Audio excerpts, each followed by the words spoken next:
Bonjour à toutes et à tous, c'est RK. Aujourd'hui, nous nous retrouvons dans la 50e partie du cours sur les espaces topologiques. Donc aujourd'hui, nous allons nous intéresser au second théorème d'Alexandrov. Rentrons alors dans le vif du sujet. Donc soit ET un espace topologique avec E non vide. Donc notons pour G un ensemble, U de G l'ensemble des topologies sur G. Et notons pour GS un espace topologique comp G l'ensemble des parties compactes de G.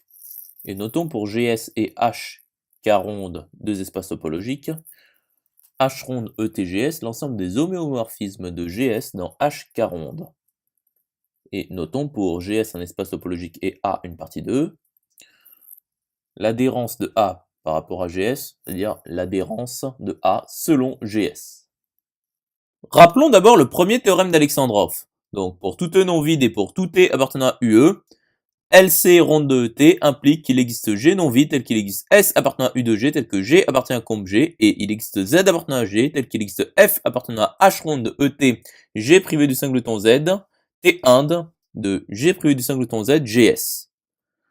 Donc énonçons le second théorème d'Alexandrov. Donc il existe HK ronde différent de GS tel qu'il existe H appartenant à comp H tel qu'il existe T appartenant à H tel qu'il existe H appartenant à H ronde de ET, grand H privé du singleton T, T1, grand H privé du singleton T, grand H K ronde, implique qu'il existe un unique G appartenant à H ronde, grand G S, H, grand H K ronde, tel que H est égal à G rond F. Passons alors à la démonstration. Donc, F de E est égal à grand H privé du singleton T, et H de E est égal à G privé du singleton Z, c'est-à-dire grand G privé du singleton Z. Donc F est bijective, donc l'image, c'est-à-dire F-1 existe.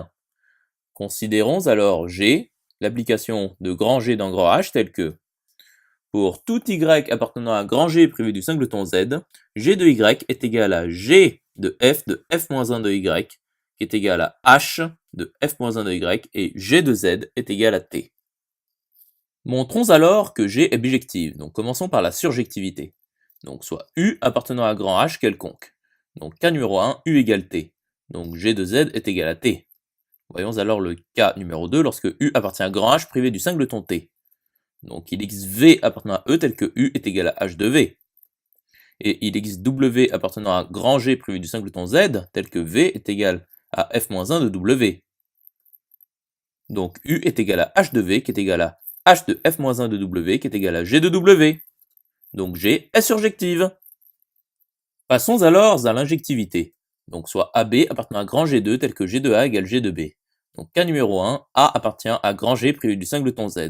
Donc montrons que B appartient à grand G privé du singleton Z. Donc G de A est égal à H de F-1 de A qui est égal à G de B. Donc supposons que B égale Z. Donc G de A égale G de B qui est égal à T. Donc H de F-1 de A est égal à T. Or, H de F-1 de A appartient à grand H privé du singleton T. Et H de F-1 de A appartient au singleton T. Par conséquent, H de F-1 de A appartient au singleton T inter grand H privé du singleton T, ce qui est égal à l'ensemble vide. Ce qui est absurde. Donc B appartient à grand G privé du singleton Z. Et donc, H de F-1 de A est égal à H de F-1 de B. Poursuivons la démarche. Or, H et F-1 sont injectives, car bijectives. Donc, F-1 de A égale F-1 de B. Et donc A égale B. Voyons le cas numéro 2, lorsque A égale à Z. Donc G de A est égal à T. Et G de B égale T. Donc supposons que B appartient à grand G privé du singleton Z. Donc G de B est égal à H de F-1 de B, qui appartient à H privé du singleton T. Donc G de B appartient au singleton T inter H privé du singleton T, ce qui est égal à l'ensemble vide. Ce qui est absurde. Donc B égale T qui est égal à A. Donc G est injective. Par conséquent, G est bijective.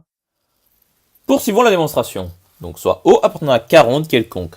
Donc grand H privé de O appartient à comp de grand H car A grand H privé de O est égal à son adhérence par rapport à grand H K ronde. Et grand H appartient à comp grand H. Donc l'image réciproque de O par G est égale à l'ensemble des X appartenant à grand G, tel que G de X appartient à O.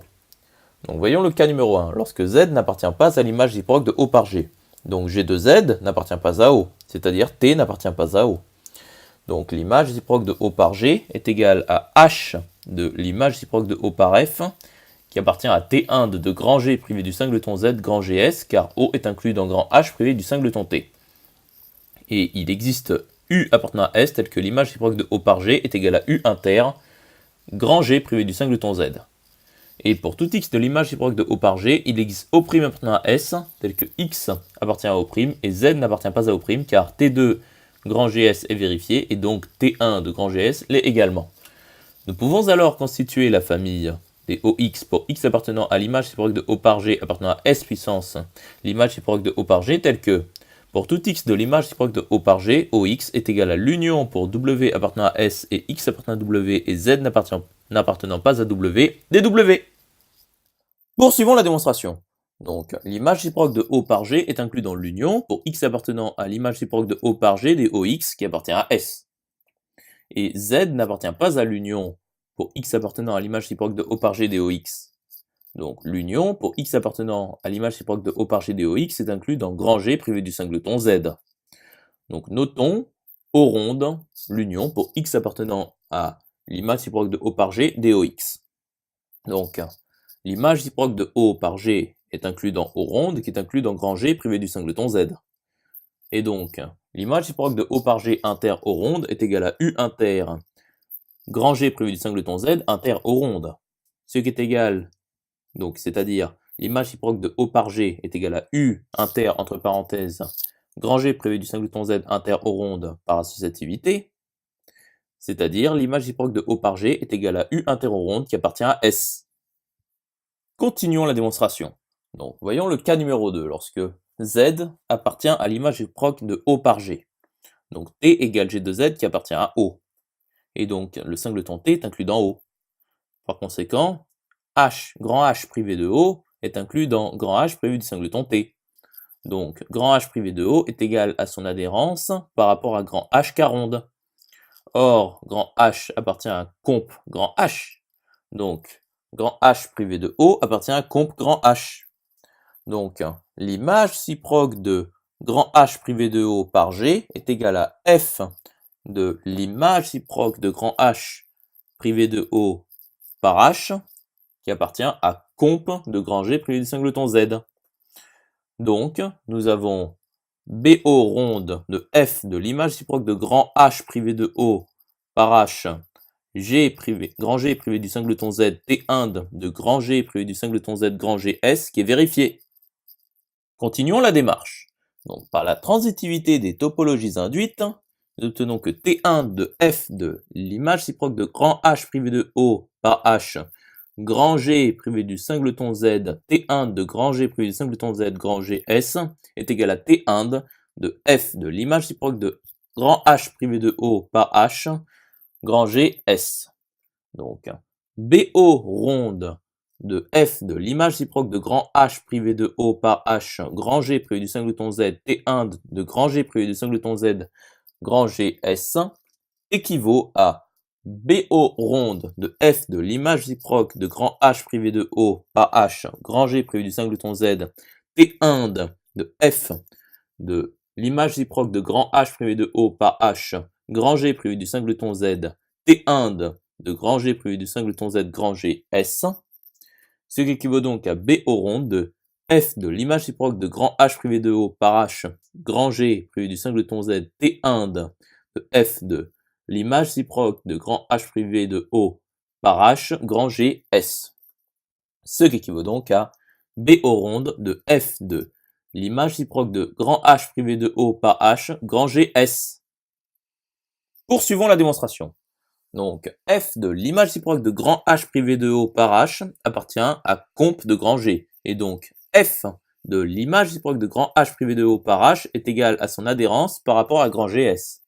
C'est-à-dire, l'image réciproque de grand H privé de O par G est égale à son adhérence par rapport à grand GS.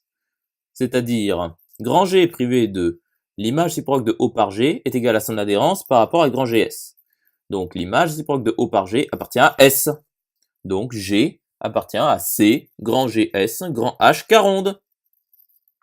À présent, montrons que pour tout O de S, G de O appartient à caronde. Donc, soit O appartenant à S quelconque. Donc, voyons le cas numéro 1, lorsque Z n'appartient pas à O. Donc, T est égal à G de Z qui n'appartient pas à G de O car G est bijective. Donc G de O est égal à H de l'image réciproque de O par F. Par conséquent, G de O appartient à T1 de grand H privé du singleton T grand H caronde. Et il existe U appartenant à caronde tel que G de O est égal à U inter grand H privé du singleton T. Et pour tout X de G de O, il existe V appartenant à caronde tel que X appartient à V et T n'appartient pas à V.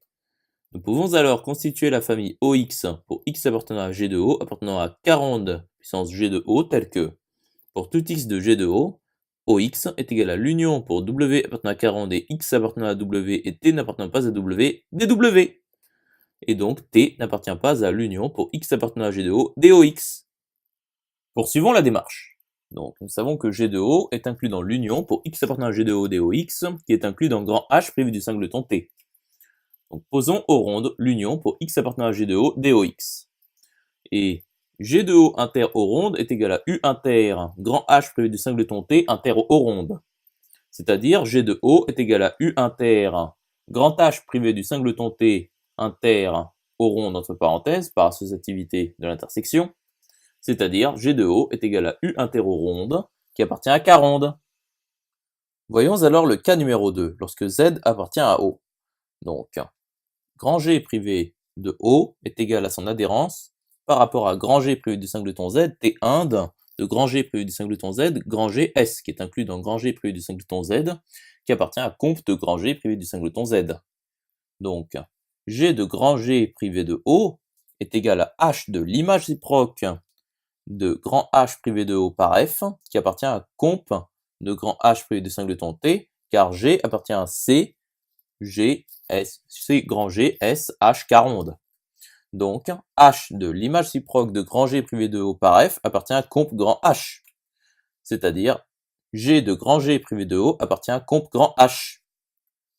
Par conséquent, G de grand G privé de O est égal à son adhérence par rapport à grand H caronde. C'est-à-dire, grand H privé de G de O est égal à son adhérence par rapport à H caronde, c'est-à-dire grand H caronde, car G est bijective.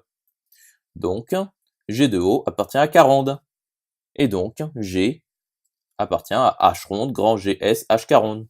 Il s'agit d'un homéomorphisme de grand GS dans grand H caronde. À présent, montrons l'unicité de G. Donc soit G1, G2 appartenant à H ronde grand GS H42 tel que H est égal à G1 rond F et H est égal à G2 rond F. Donc G1 rond F est égal à G2 rond F. Donc soit Y appartenant à grand G privé du singleton Z quelconque. Donc il existe X appartenant à E tel que Y égale F de X. Donc G1 de Y est égal à G1 de F de X qui est égal à G2 de F de X qui est égal à G2 de Y. Par conséquent, pour tout Y de grand G privé du singleton Z, G1 de Y est égal à G2 de Y. Montrons alors que G1 de Z est égal à T qui est égal à G2 de Z. Continuons la démonstration. Donc supposons que G1 de Z est différent de T. Donc G1 de Z appartient à grand H privé du singleton T.